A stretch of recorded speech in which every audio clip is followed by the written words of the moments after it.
जय श्री कृष्णा, राधे राधे। आज इस वीडियो में हम आपको सुनाने जा रहे हैं वैशाख मास महात्म्य का 8वां अध्याय अर्थात 8वें दिन की कथा। आइए वैशाख मास महात्म्य की 8वां अध्याय सुनते हैं। तदंतर मैथिली ने कहा, हे ब्राह्मण, जलदान न करने से इक्ष्वाकु वंशधर राजा का 3 जन्म चातक होना और मेरे घर में ग्रह गोधी बनना ठीक ही हुआ, किंतु साधु महात्माओं की सेवा ना करने से गिद्ध की योनि पाई, परंतु आपने जो है उसे 7 जन्म तक कुत्ते की योनि मिली। यह बात मुझे कुछ अनुचित प्रतीत होती है कि उसे बिना कारण ही कुत्ते की कुयोनि क्यों मिली। हे विप्रवर, मैं आपका प्यारा शिष्य हूँ, आप मेरे इस संशय को दूर कर दीजिए। राजा के प्रश्नों को सुन महायशस्वी श्रुतदेव ने धन्य धन्य कहकर उनसे ये कहा कि हे राजन, हे पाप रहित, जो तुमने पूछा है मैं उसका समाधान कहता हूँ। यही बात कैलाश के शिखर पर शिवजी ने पार्वती जी से कही थी। सब लोगों की रचना कर उनकी आमुषिकम और ऐहिक 2 प्रकार की स्थिति बनाई, जल सेवा, अन्न सेवा और औषधि सेवा। हे महाभागे, ये तीनों ऐहिक इस लोक की स्थिति के हेतु हैं। साधु सेवा, विष्णु सेवा और धर्म सेवा, ये तीनों परलोक की स्थिति के हेतु हैं। ऐहिक हेतुओं का करना तत्काल धन संपत्ति देता है। ऐहिक हेतुओं का करना तत्काल धन संपत्ति में वृद्धि तो करता है। अप्रिय बातें कहना भी दुख का ही हेतु होता है। यहाँ एक पुराना इतिहास है, मैं उसका वर्णन करता हूँ, जो ऐसे पापनाशक और अद्भुत हैं कि जिसके सुनने से रोमांच हो जाते हैं।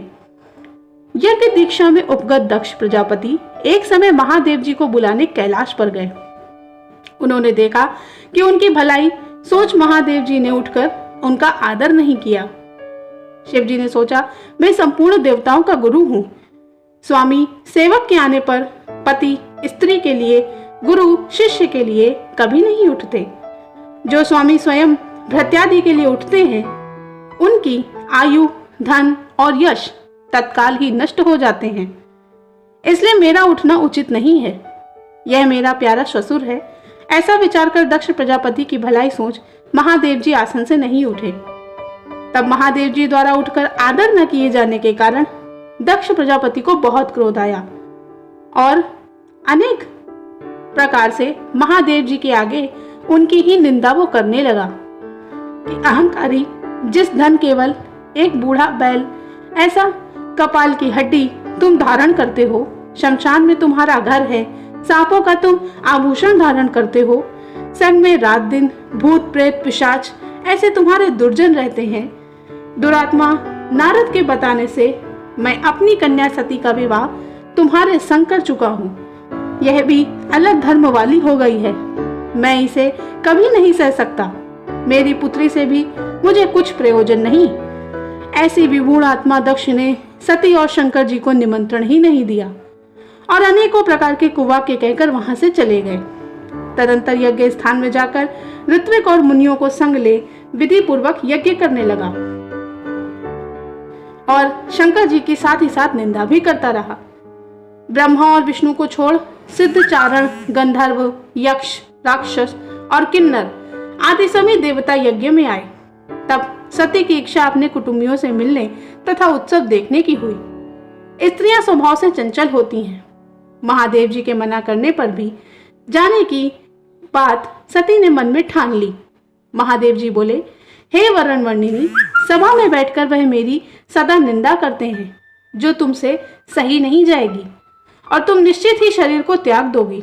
अतएव तुम अपने पिता के घर मत जाओ, वहां जाने से तुम्हारा कोई कल्याण नहीं होगा। इस प्रकार समझाने पर भी जब देवी सती ना रुकी और अकेली ही घर पर पैदल निकल चली, तब शंकर जी ने नंदी को चुपचाप उनके पीछे भेजा और नंदी ने सती को अपनी पीठ पर बैठा लिया और महादेव जी के करोड़ों भूतादिगण उनके पीछे चल दिए। सती जी महलों में होती हुई किसी के ना बोलने पर उदास हो महादेव जी की बात याद करके यज्ञ मंडप में गई। वहां पर भी दक्ष प्रजापति और सभा के सभी लोगों ने अपनी तरफ उनकी तरफ किसी भी प्रकार से न देखा और न ही उनसे बोली। सती जी वहां खड़ी होकर रुद्र की आहुति तक पिता की चेष्टा देखती रही। जब दक्ष ने रुद्र को छोड़ आहुति दे दी तो सती आंखों में आंसू भरकर अकुला करके बोली, बड़ों का अपमान करने से कभी किसी का कल्याण नहीं हुआ। तुमने रुद्र की आहुति नहीं दी। ये जितने ऋषि मुनि महात्मा यहाँ इकट्ठे हैं, इन्होंने भी तुम्हारी दुष्ट बुद्धि दूर नहीं करी। विधाता इनके भी विमुख ज्ञात होता है। सती की ऐसे बातें कहने पर पूषा देवता मुख फाड़ हंसने लगा। शुक्राचार्य दाढ़ी और मूछ फड़फड़ाने लगे। बहुत से भुजा और पांव और कक्षाओं को फड़फड़ाने लगे और दक्ष उनकी निंदा करने लगा। उनकी बातें और पति निंदा सुनने का प्रायश्चित करने के लिए क्रोध से लाल हो शरीर त्याग करने का विचार करके सबके देखते देखते सती होम अग्नि में गिर पड़ी। सती के गिरते ही बहुत हाहाकार मच गया। महादेव जी के गण भागकर शिव जी के पास पहुंचे और सारी कथा उन्होंने शिव जी से कह सुनाई। शिव जी ने यह सुनते ही उठकर कालांतक के समान क्रोध से एक जटा उखाड़कर पृथ्वी पर दे मारी, जिससे एक बड़ा बलवान महाकाय वीरभद्र उत्पन्न हुआ। उसकी सहस्त्र भुजाएं थीं और उसका रूप यमराज के समान था। वह महादेव जी के सम्मुख हाथ जोड़कर कहने लगा कि प्रभु क्या आज्ञा है। यह सुनकर रुद्र भगवान क्रोध करके अपने सन्मुख खड़े हुए वीरभद्र से बोले कि तुमने बड़े बड़े बलवान भूतगणों को अपने साथ ले जाकर मेरे निंदक दक्ष का नाश करना है, जिसके कारण मेरी प्रिय सती को अपना शरीर त्यागना पड़ा है। महादेव जी की आज्ञा पाकर वे सभी यज्ञशाला में पहुंचे और देवता, असुर, मनुष्य आदि सभी सुबटों को मार गिराया। पूषा के दांत उखाड़ डाले और दुरात्मा भृगु की दाढ़ी मूछ उखाड़ डाली। जिसने जो अंग फड़काया था उसका वही अंग वीरभद्र ने उखाड़ फेंका और दक्ष के सिर की रक्षा भृगु के मंत्र बल से करने के कारण बड़े उद्योग करने पर भी उसका सिर न कटा। तब रुद्र ने स्वयं आकर उस दुरात्मा का सिर काटकर अलग कर दिया और यज्ञ में जो आए थे उनका संहार कर गणों सहित कैलाश को चले गए। मरने से जो बचे थे वे ब्रह्मा जी की शरण में गए और उनके संगले ब्रह्मा जी कैलाश पर पहुंचे। महादेव जी का क्रोध शांत कर उन्हें समझाकर बुलाकर उन्होंने यज्ञशाला में लेकर गए और जो यज्ञ में मारे गए थे उनको उन्होंने जीवन दान करवाया। सदाशिव ने दक्ष के धड़ पर बकरे का सिर रख दिया। उसी से उनकी प्रसन्नता के लिए बम बम किया जाता है। बकरे की दाढ़ी भृगु जी के मुख पर लगा दी। पूषा के जहां तहां अंग लगाकर सबके सिर जोड़ और सबका कल्याण कर दिया। दक्ष का यज्ञ पूरा करवाकर देवता अपने अपने स्थानों को गए और शिव जी नैष्ठिक ब्रह्मचर्य व्रत धारण कर गंगा तट पर पुन्नांग वृक्ष के नीचे तप करने लगे।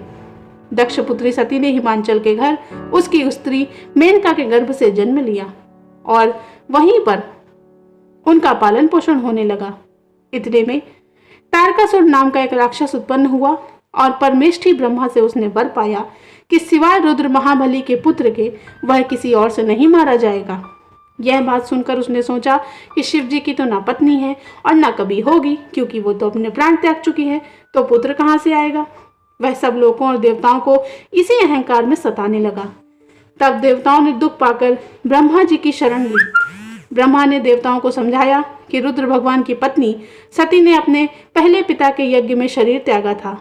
अब वे हिमांचल के घर जन्म ले चुकी हैं, जिनका नाम पार्वती है, और रुद्र भगवान हिमांचल के शिखर पर घोर तप कर रहे हैं। किसी तरह पार्वती का पाणी ग्रहण रुद्र भगवान से करवाना चाहिए। ब्रह्मा के यह वचन सुनकर सभी देवता इंद्र को लेकर अमरावतीपुरी में गए और बृहस्पति जी की सलाह कर अपने कार्य सिद्धि के लिए इंद्र ने नारद और कामदेव को बुलाया। उन दोनों को बुलाकर नारद जी को हिमांचल के पास कहला भेजा कि वह अपनी पुत्री को पहले दक्ष की कन्या जो थी उनको शिव जी की पत्नी बनाने को नियुक्त करे। नारद जी से जैसा कहा गया था वैसा ही करने वे चले गए। फिर कामदेव से कहा गया कि सभी देवताओं और महादेव जी के हित के लिए बसंत ऋतु को संग लेकर रुद्र भगवान के तपोवन में चारों ओर मनोहर बसंत ऋतु का विस्तार करो। वहां पार्वती जी महादेव जी के पास पहुंच जाए, तब धनुष पर बाण चढ़ाकर ऐसा तीर मारो कि महादेव जी मोहित होकर अपनी भार्या अर्थात पार्वती जी के संग संगम करने पर सब कार्य पूर्ण हो जावे। कामदेव ने जो आज्ञा कहकर बसंत ऋतु अपनी स्त्री रति और अनुचरों को संग ले उस ओम शीघ्र जा अपनी शक्ति से असमय में बसंत ऋतु उत्पन्न कर दी। जिससे चारों ओर वन में शीतल मंद सुगंधित वायु चलने लगी।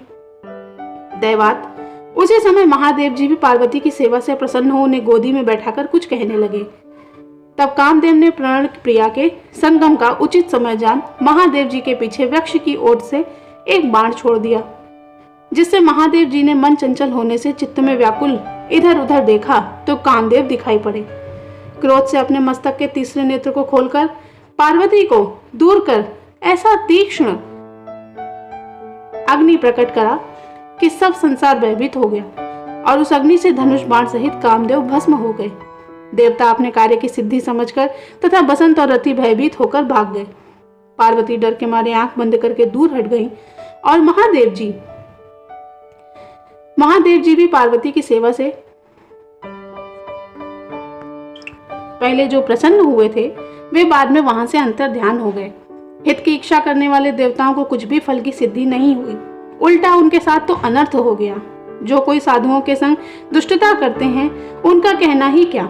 इसी प्रकार साधुओं की सेवा न करने से इक्ष्वाकु के पुत्र ने दुख भोगा और अनेक बुरी योनियों में जन्म लिए। जो रात दिन इस पुण्य चरित्र रूपी पुराने इतिहास को सुनते हैं वे जन्म मृत्यु बुढ़ापा आदि से निसंदेह ही छूट जाते हैं। इति श्री वैशाख मास महात्म्य अध्याय 8 समाप्त।